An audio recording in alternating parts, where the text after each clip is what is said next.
let's say, 5 times 5, $2,500 minus 55. So $47,500 you made 18 to 36% on, which is great. However, even if those properties are worth, say, 50 grand, you now have a $50,000 property. You bought a $500 lien. So now it's time to foreclose. You will then pay out the other liens that are in the way. And generally, it's the first person who buys the lien. Okay. So for example, you buy the first year taxes. The next year, the tax lien goes again. Either you buy it or somebody else. But when you foreclose, you will have to pay out the person who is in the next position. All right. That's just how the game works. So then from there, you'll go through the foreclosure process, and it could cost you, a couple grand to foreclose on that property. But now you have a $50,000 property for $500. Well, not quite $500, but the initial process of $500.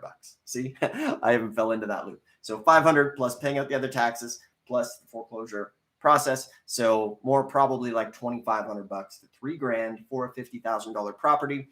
But remember, you had to play the game to get there with a larger amount. So keep that in mind. And then in that situation, you could have got $250,000 worth of real estate for that $50,000 investment. And it would have taken you probably a little over 2 years. So that is the other lie. This is not a get rich quick. It takes a bit of time.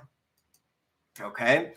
So always remember that with tax liens, you can get a great return. But if you think you're just going to go and spend a couple $100 and get a house, that is a misconception that was propagated years ago from infomercials that weren't really telling the truth. So I hope that that helps you expose that. You're going to get a lot of people who are saying, oh, what are the odds of this actually happening? Remember, 3,300 counties, 3,300 separate auctions. If you want to make some money with real estate, you're going to have to put in a little bit of elbow grease into this alternative investment vehicle. But what's the other option, right? You can go on Zillow, you can pay full price, or you can put in some elbow grease. I'm not saying this is easy. If it were easy, everybody would do it. I'm not going to say these are the most beautiful houses. These are going to have some profit potential in when you do a value add. But that being said, you get them cheap enough that you'll be able to go and get this thing for pennies on the dollar.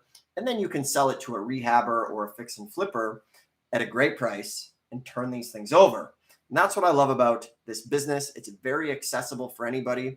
I just talked to a guy today in Germany who's getting into this. So it doesn't matter where you live. If you have the ambition to do this, you're going to have to fight for it. It's not going to be easy, right?